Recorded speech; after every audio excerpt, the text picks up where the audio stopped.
There is a quiet storm moving through the hearts of women today, one that the world has not fully paused to listen to. It is a storm that does not rage with thunder so the world cannot hear it, yet it shakes the very foundation of souls.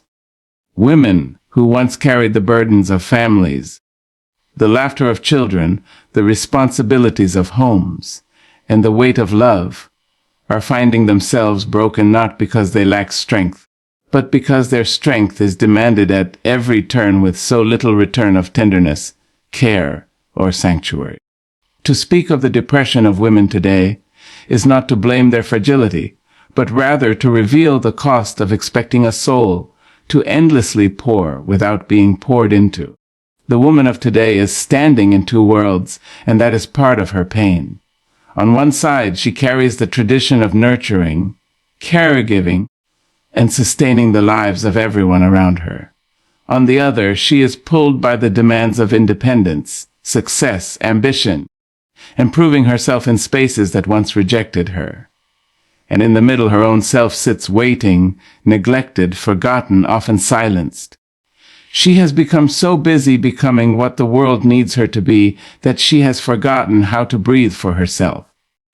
And when the soul forgets how to breathe, sadness grows, depression spreads its roots, and loneliness becomes her most familiar companion.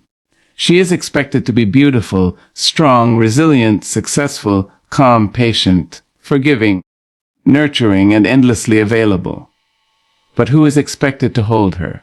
Who is expected to sit at her feet when she has given all she has?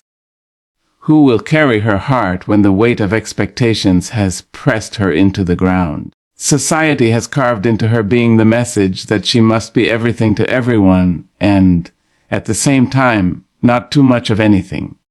If she is too ambitious, she is called selfish. If she is too quiet, she is dismissed. If she is too vulnerable, she is mocked. If she is too strong, she is resented. And so she finds herself imprisoned by contradictions, judged no matter the path she chooses. That judgment sinks into her spirit until it becomes a kind of invisible chain, one that weighs her down and whispers lies that she is not enough. Depression for the modern woman is not just an illness of the mind. It is a symptom of a world that has neglected her spirit. She lives in a culture that celebrates perfection, but shames imperfection. She opens her phone and is told what her body should look like, what her home should feel like, what her life should resemble. She scrolls past images of flawless beauty, endless luxury, and curated joy, and though she knows deep down it is a mirage, she still feels the sting of inadequacy. Comparison becomes a constant thief, robbing her of her own peace, convincing her that she is falling behind in a race that she never agreed to run. In her heart, she longs for love, not the kind of love that comes and goes like a stranger, but the kind that sits with her in silence, the kind that sees her beneath the masks, the kind that allows her to fall apart without punishment. But too often, she finds herself loving deeply, yet being loved shallowly. She gives her soul to relationships, to families, to friendships, and receives in return fragments, half-efforts, and neglect disguised as normality. The depression of women is tied to this imbalance of love, the endless pouring out without enough pouring in.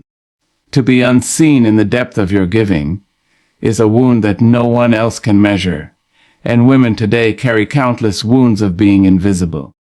She also suffers because the world has mistaken her strength for invincibility. People look at her and say, "You are strong, you will endure." They do not realize that strength is not the absence of pain, it is the endurance of it. And every time she is told she is strong, she is simultaneously told she does not need help. She is denied the softness, the permission to be weak, to break down, to admit, "I cannot carry this anymore." And because she is denied that permission, she suppresses the cry of her heart until it transforms into depression. Depression is the body's way of saying, "I cannot keep this mask on any longer." So many women today are also lonely, though they are surrounded by people. They are in marriages that feel like deserts, friendships that are shallow, families that do not ask them how they are doing, but only what they can give. They live inside of homes where silence has become louder than laughter. They work in places where their brilliance is ignored.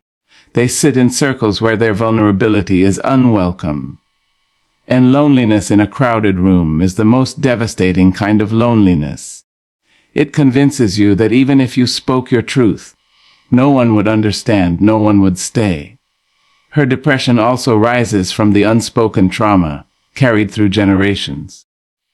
The daughters of women who were silenced inherit the fear of speaking. The daughters of women who were mistreated inherit the wounds of mistrust. Generational pain seeps into their bones, and though they may not know the full stories of their mothers and grandmothers, they carry the echoes of that suffering. A woman's depression today is not only hers, it is also the unresolved sorrow of the women before her. And healing becomes heavier because she is asked not only to heal herself, but to heal the history she has inherited. The pressures of modern living have not freed her. They have trapped her further. The woman was told, "You can have it all," but no one told her the cost of trying. She is juggling careers, children, relationships, finances, her own health, and still trying to find fragments of herself in between. She is constantly running, constantly proving, constantly striving, and yet still feels like she is not enough. And exhaustion, when left untreated, turns into despair. Despair tells her that her efforts are meaningless, that her worth is conditional, that joy is for others but not for her. And yet, even in the midst of her depression, she still shows up. She wakes in the morning when her body begs her to sleep. She smiles at her children when her heart feels empty. She goes to work when her soul feels lifeless. She encourages others while secretly breaking inside. She wears her depression like invisible clothing, unseen by many, but felt deeply within. The tragedy of women today is not just their depression. It is how invisible their pain has become to a world that benefits from their silence. What she longs for is not complicated. She longs to be seen without having to perform. She longs to be loved without having to beg. She longs to rest without being called lazy. She longs to exist without being judged. She longs to feel safe enough to say, "I am not okay," and still be worthy of love. Depression in women today is not a weakness. It is a message. It is the soul crying out for balance, for tenderness, for release from endless demands. It is the body saying, "I am tired of being ignored." The sadness of women is not inevitable. It is created by a culture that refuses to give them what they give so freely: care, compassion, patience, and time. Until the world begins to honor the woman not only for what she does, but for who she is, her depression will continue to deepen. For every woman who cries silently at night, for every woman who smiles through her despair, for every woman who carries burdens she cannot name, the truth is this: you are not weak, you are wounded. You are not broken, you are exhausted. And what you need is not to try harder, but to be allowed to rest, to be loved, to be seen, to be held. Her depression is a song unsung, a prayer unanswered, a truth untold. But the time has come for her to be heard.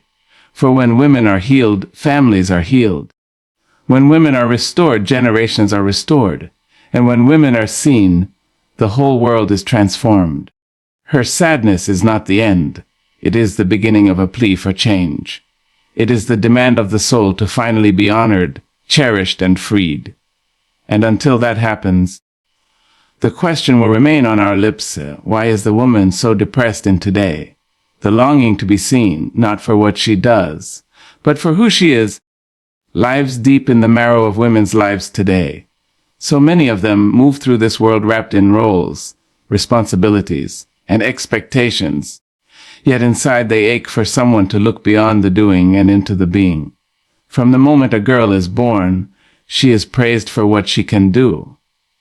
How well she behaves, how well she studies, how well she performs, how much she gives.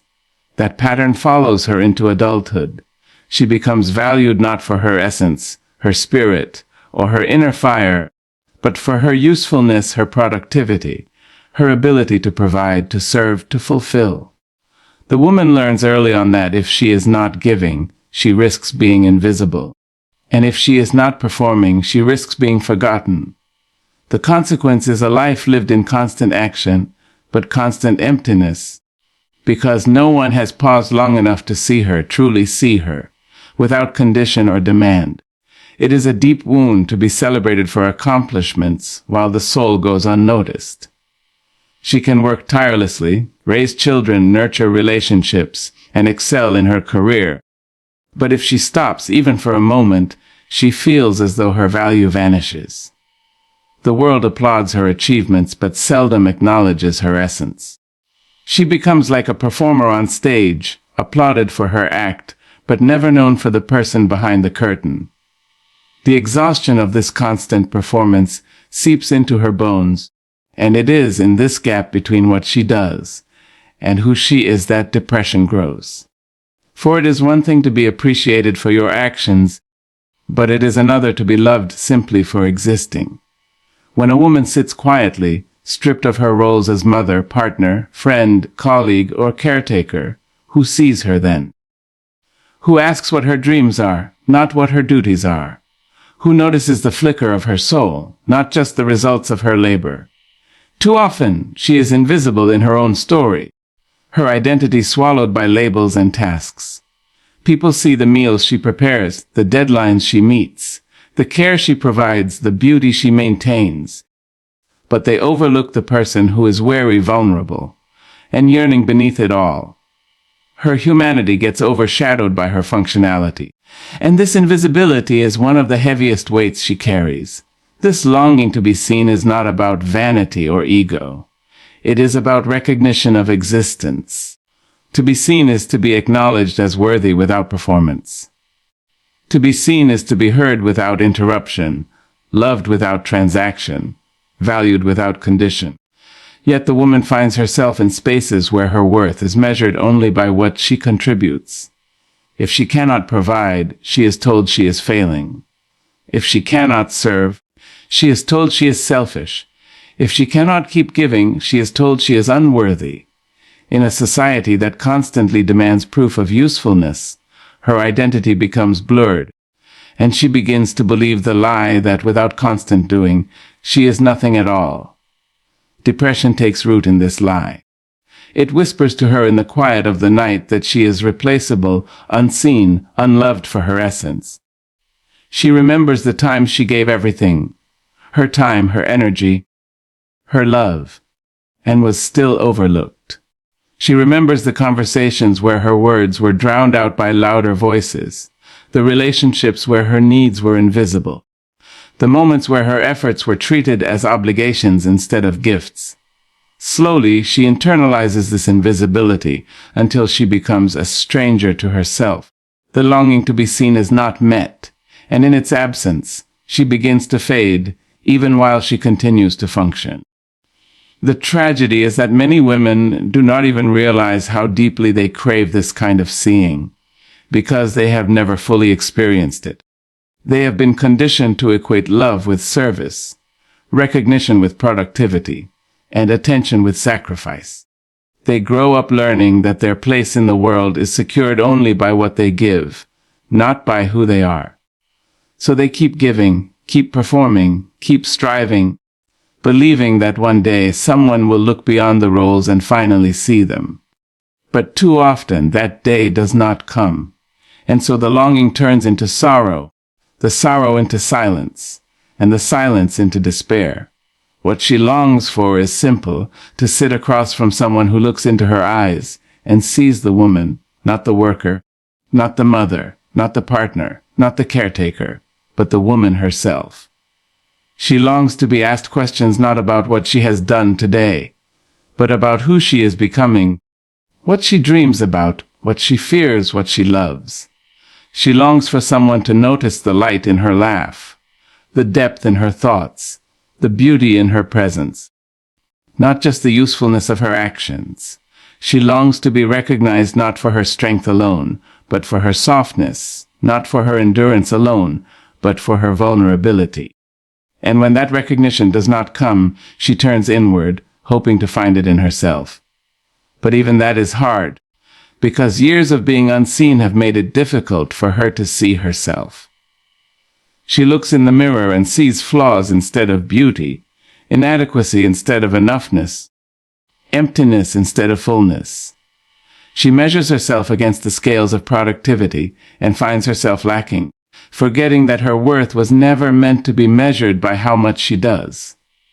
Depression thrives in this forgetting, feeding on her self-doubt, her self-criticism, her inability to acknowledge her own essence. The longing to be seen is a spiritual need as much as an emotional one. Just as flowers bend toward the light, women bend toward recognition. Not recognition in the form of praise or accolades, but in the form of presence. Someone who sits with them fully, without agenda, without demand. Presence that says, I see you not just what you do, but who you are beneath it all. When such presence is absent, a void opens, and it is in that void that sadness settles. The heart becomes heavy not because it cannot give, but because it cannot be received as it truly is. She continues to play her roles, to fulfill her duties, to keep up appearances, because the world would not know what to do if she stopped. But inside, she is weary. She dreams of a day where she can lay everything down, where she can remove the masks, where she can rest in the comfort of being enough just by existing. This dream lives within her even when she cannot name it. It calls to her in her quiet moments, it echoes in her solitude, it stirs in her heart like a prayer. And though the world may not yet see her, her longing remains, reminding her that she was never meant to be invisible, never meant to be valued only for what she could do, but cherished for who she is at her core. The quiet cry of her soul for rest, tenderness, and true belonging is perhaps the most universal and unspoken truth of women in this time. Beneath the layers of duties, achievements, obligations, and expectations lies a hunger, not for more success or applause, not for more responsibility or control, but for the simplest of things that seem so hard to find in the world today. She longs for rest, the kind that allows her to exhale without guilt. She longs for tenderness, the kind that touches her not as a demand but as a gift. She longs for belonging, the kind that welcomes her with open arms and assures her that she does not have to earn her place, because her place is already hers. And yet, this longing sits within her as both a beacon of hope and a source of sorrow, because so often it feels like a dream she cannot reach. The woman of today wakes up each morning already tired. She rises to face the day not with excitement, but with the weight of countless expectations on her shoulders. She must perform at work, nurture at home, look beautiful to the world, stay strong in the face of pain, and keep giving even when her own cup is empty. The cry for rest builds louder in her soul with every passing day, yet she is conditioned to ignore it. She is taught that resting is laziness, that slowing down is weakness, that caring for herself is selfish. So she pushes through her exhaustion, ignoring the voice within her that begs her to pause, to breathe, to stop carrying the world for just a moment. This constant denial of her own need for rest turns her body into a battlefield, where fatigue transforms into illness, and her mind becomes a prison of anxiety, guilt, and sadness. The irony is that she is surrounded by a society that demands her to be strong, but never gives her the space to recharge that strength. Her cry for tenderness is equally loud, though it is often buried under her strength. She is seen as the one who can endure, the one who can carry, the one who can hold others together. People lean on her, depend on her, seek her out for comfort and care, but rarely does anyone think to offer her the same in return. She is praised for her resilience but denied her right to vulnerability. Tenderness for her is not about grand gestures. It is about the small moments when someone notices her weariness, Someone offers her comfort without asking for anything back. Someone reminds her that she does not have to always be the caretaker. Yet too often, she finds herself pouring love into others, while receiving so little in return. She becomes the well that quenches everyone's thirst, but remains parched herself. Tenderness is not a luxury to her. It is a necessity her soul aches for. It is the balm for her wounds, the reminder that she too deserves to be cherished, that her softness is not a flaw but a treasure. And then there is the cry for belonging, perhaps the deepest cry of all. The woman today lives in a world that tells her to constantly compete, to constantly compare, to constantly prove that she is enough. She is measured against impossible standards, told to fit into molds that were never made for her, pressure to wear masks that suffocate her true self. In her relationships, she sometimes feels like she is tolerated but not celebrated, needed but not truly valued. In her work, she may be respected for what she produces but overlooked for who she is. In her family, she may be relied upon for her sacrifices but not honored for her essence. And in the silence of her heart, she wonders where she truly belongs.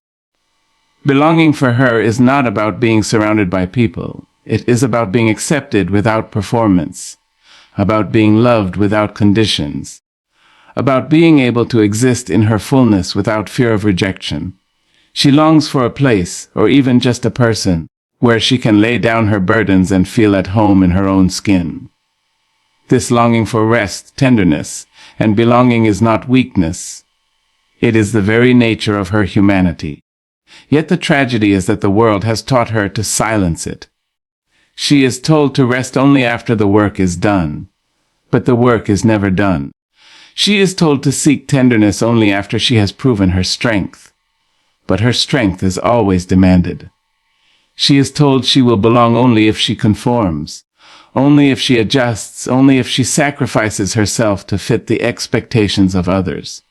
So she learns to hide her cry, to bury it beneath her duties, to disguise it with smiles, to carry it in silence. But no matter how deeply she buries it, it does not go away.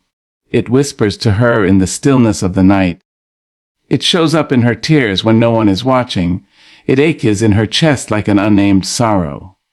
Her depression is often the echo of this cry. Depression does not always come from weakness or failure. Sometimes it is the body and soul's way of protesting against constant denial. It is her spirit saying, "I cannot keep living unseen, unheard, untouched." It is the collapse that comes when rest is ignored, when tenderness is withheld, when belonging is denied.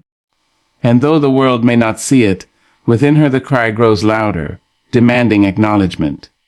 Depression in women is often misunderstood, treated as a flaw, a personal failing, or a sign of fragility. But beneath it lies a very human truth: no soul can thrive when its deepest needs are unmet. Consider the woman who has given her life to raising children. She has poured herself into their well-being, sacrificed her dreams, her time, her body, her energy, and yet when those children grow and move on, she is left with an emptiness no one warned her about. The cry within her asks, "Oh, am I now? Where do I belong?" Consider the woman who has fought her way into a career, broken barriers, achieved success, yet at night lies awake with a loneliness that no title can cure. Her soul whispers, "Who loves me for me? Not for what I can achieve." Consider the woman who carries wounds from a loveless marriage, who gives love that is never returned, who endures silence where intimacy should be.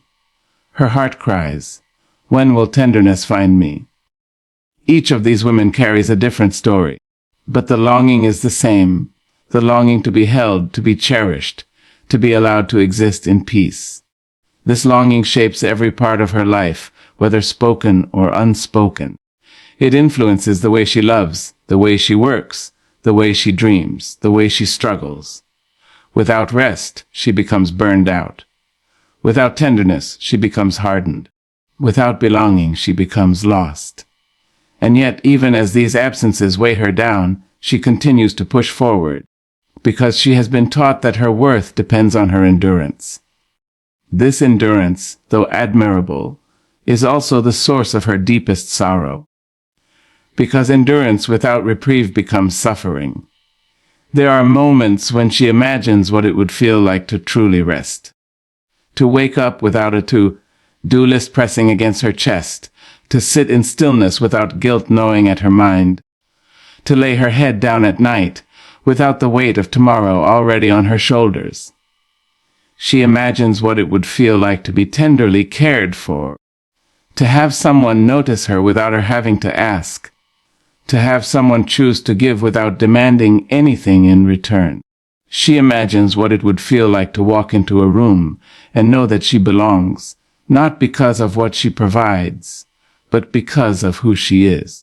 These imaginings are not fantasies. They are the soul's memory of what it was always meant to have. The cry for rest, tenderness, and belonging is universal, but in women, it has become particularly profound because of the roles they are expected to play. They are expected to be the nurturers, yet are denied nurturing. They are expected to provide rest for others, yet are denied rest themselves. They are expected to create belonging for families, communities, workplaces, yet are left with no belonging of their own. This imbalance is not sustainable. It is breaking their spirits, draining their joy, silencing their voices. And in that silence, depression takes root, growing stronger the longer the cry goes unheard. There is a misconception that women are resilient enough to carry on regardless. But resilience is not the same as fulfillment. A tree may survive a drought, but survival is not the same as thriving. Women may endure the lack of rest, tenderness, and belonging, but endurance is not the same as wholeness. The soul does not want to merely survive, it wants to live, to feel, to connect, to flourish. Without these essential elements, her life becomes a shadow of what it could be. A constant motion without true peace, a constant giving without being replenished. She hides this cry because she has been shamed for it. When she says she is tired, people tell her to be grateful. When she says she wants tenderness, people tell her to be strong. When she says she feels she does not belong, people tell her to adjust, to change, to try harder. So she swallows her words, silences her needs, and puts on a mask. But the mask cannot silence the cry inside. It continues to echo, sometimes in the form of tears, sometimes in the form of anger, sometimes in the form of depression that no one understands. Yet still, the cry remains stubborn, persistent, because it is the truth of her humanity. She cannot silence it completely, for it is the reminder that she deserves more than what she has been given. It is the reminder that she was not created to be endlessly exhausted, perpetually hardened, or permanently displaced. It is the reminder that her life, her soul, her existence is worthy of gentleness, of peace, of a place where she belongs without question. This cry is not a weakness. It is a compass pointing her back to herself, urging her to remember that beneath all the roles, all the duties, all the masks, there is a woman who simply longs to rest, to be tenderly loved, to belong without condition,